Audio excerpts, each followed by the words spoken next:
On March 19, 2003, Iraqi General Mohammed al-Rawi flees his residence amid the bombardment of Baghdad.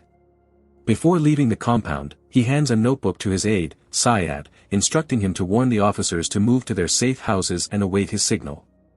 4 weeks later, U.S. Army Chief Warrant Officer Roy Miller and his platoon are assigned a mission to inspect a warehouse suspected of storing Iraqi weapons of mass destruction.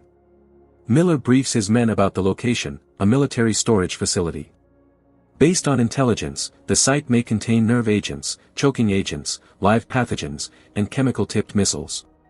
He also mentions that the 101st Airborne Division had secured the area earlier that morning. However, upon arrival, Miller is surprised to find the warehouse unsecured, looters freely entering and exiting. Miller calls for Lieutenant Asira, who is responsible for the site. Asira informs him there is a sniper in a nearby tower and explains that the 101st Airborne Division is understaffed and unable to establish a proper perimeter.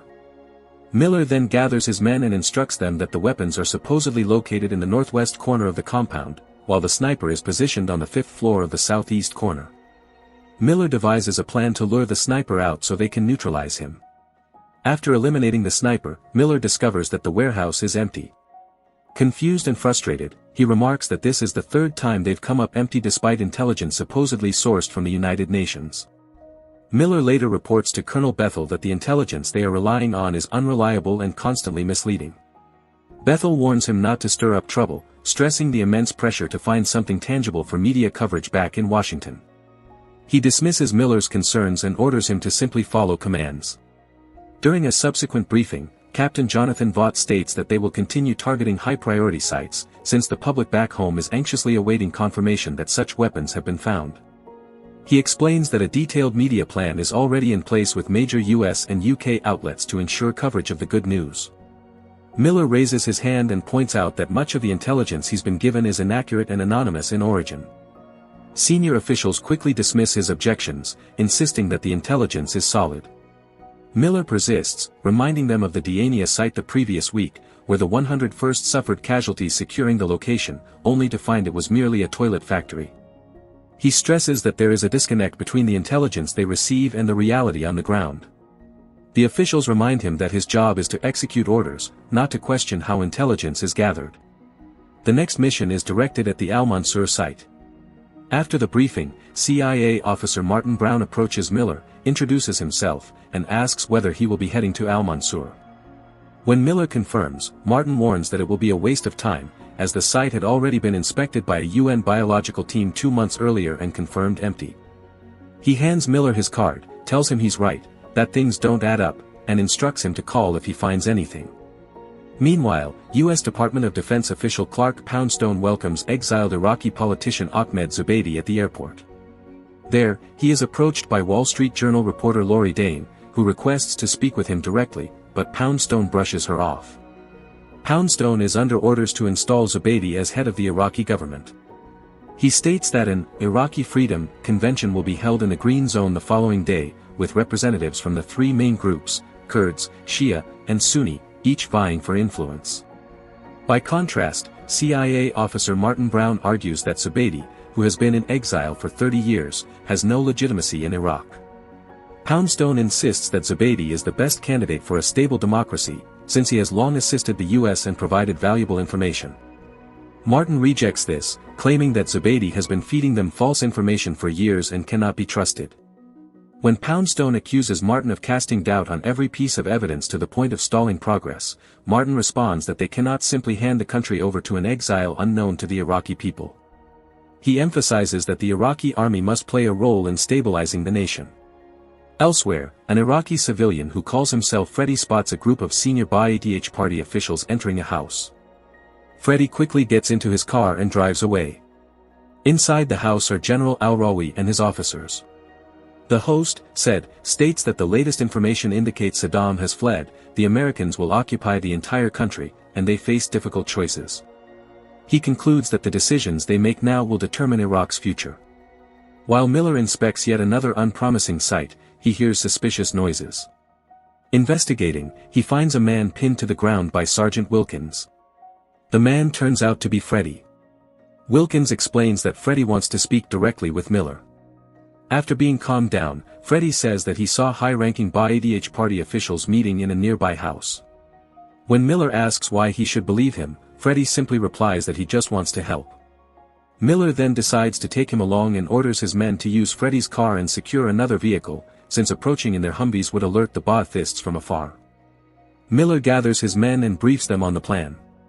In the first vehicle, he wants to take an Iraqi named Freddie riding in the front seat with him, with one soldier in the back keeping a close watch on Freddie at all times. The rest of the team will follow in the pickup truck behind them. Meanwhile, a heated argument breaks out during the Ba'athist meeting, until al-Rawi steps in to end it. Al-Rawi explains that the streets are filled with anarchy, violence in Iraq is escalating, and although the Americans are trying to fabricate democracy, eventually they will realize that they need it. Therefore, he decides to wait until the Americans come forward with an offer about Iraq's future, and he will fight if they do not. When the meeting ends, Miller and his men arrive at the location and spot several people leaving the house carrying firearms. As they get into a car, Miller quickly orders his team to seize the vehicle with the 3 men inside, while simultaneously raiding the house. Realizing what is happening, al-Rawi and his men immediately attempt to escape. A brief firefight breaks out as Miller's team storms in. Ali narrowly escapes, but Syed is captured. Miller then brings Freddie as a translator and questions Syed about the purpose of the meeting, but he refuses to talk.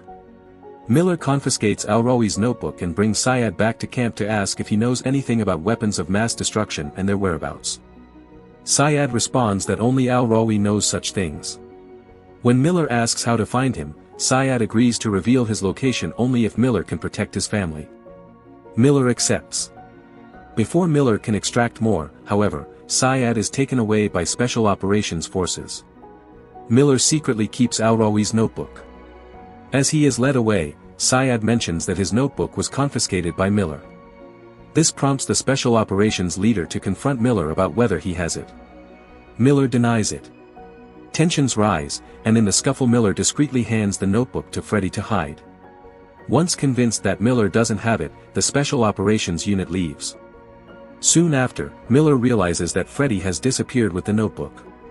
The team fans out to search for him until Miller finally catches up with Freddie, who is struggling to climb a wall because of his prosthetic leg. Freddie insists that he intended to return the notebook once the earlier confrontation had settled down. Meanwhile, Lori Dane once again confronts Poundstone, but he insists that the stakes are far greater than simply making headlines. Dane hints that her newspaper has been publishing stories about WMDs based on Poundstone's intelligence, and now she needs access to Magellan, the source behind it all. Miller later goes to Martin's hotel room in the Green Zone, explains what happened, and hands him the notebook. Martin arranges for Miller to gain entry into the prison where Syed is being interrogated. At the same time, Dane approaches Miller, pressing him about the false WMD reports. Miller manages to bluff his way into seeing Syed, who is near death from torture. Syed whispers, "We did everything you asked us to in that meeting." When Miller asks what meeting he means, Syed utters just one word, Jordan. Miller then confronts Dane about the false reports she published, but she refuses to reveal who Magellan is. When Miller suggests that Ali may be Magellan, Dane reluctantly admits that Magellan met with a senior official in Jordan that February. Miller realizes that Poundstone's men are hunting Ali, and the only reason must be that Ali confirmed Iraq had no WMD program, making him a major liability. Poundstone soon seizes the notebook from Martin, which contains the locations of Ali's safe houses. As Miller tries to arrange a meeting with Ali, he is abducted by Ali's men, right after Poundstone announces the dissolution of the entire Iraqi army. After a long search, Miller finally comes face to face with al-Rawi, who is revealed to be Magellan. The general tells Miller that, contrary to Poundstone's claims, he had already told U.S. officials that Iraq had no weapons of mass destruction and had ceased production in the early 1990s. Miller says he wants to bring him in so he can tell the truth. Ali asks Miller, "Did anyone ever verify Poundstone's story?" The question is rhetorical, underscoring that if the U.S. government had truly wanted the facts, they would have been easy to obtain.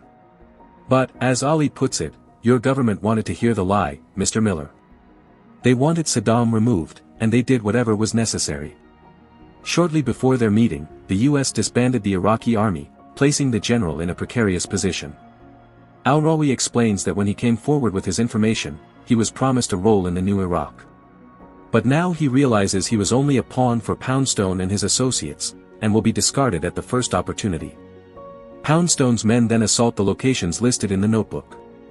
When they reach the general's hiding place, he flees, ordering one of his men to kill Miller. Miller manages to fight back, kill his captor, and chase Ali. He finally captures him, but suddenly Freddy appears and shoots the general, declaring that the fate of Iraq is not for him to decide. Freddy believes al-Rawi was both a tyrant and a traitor to the Iraqi people. With his only witness against Poundstone now dead, Miller urges Freddy to run. Later, Miller drafts a damning report and confronts Poundstone during a meeting, handing it to him. Poundstone dismisses it coldly, saying that the existence of WMDs no longer matters. He then rejoins the meeting, only to witness Iraqi faction leaders rejecting Ahmed Zubaydi, America's chosen candidate to lead Iraq, as a U.S. puppet, storming out in anger. Soon afterward, Dane receives Miller's report by email, with the recipient list including journalists from major international news outlets. In the end, the film closes on a bittersweet note. Miller succeeds in exposing Poundstone's lies, but the enormous damage to the Iraqi people has already been done.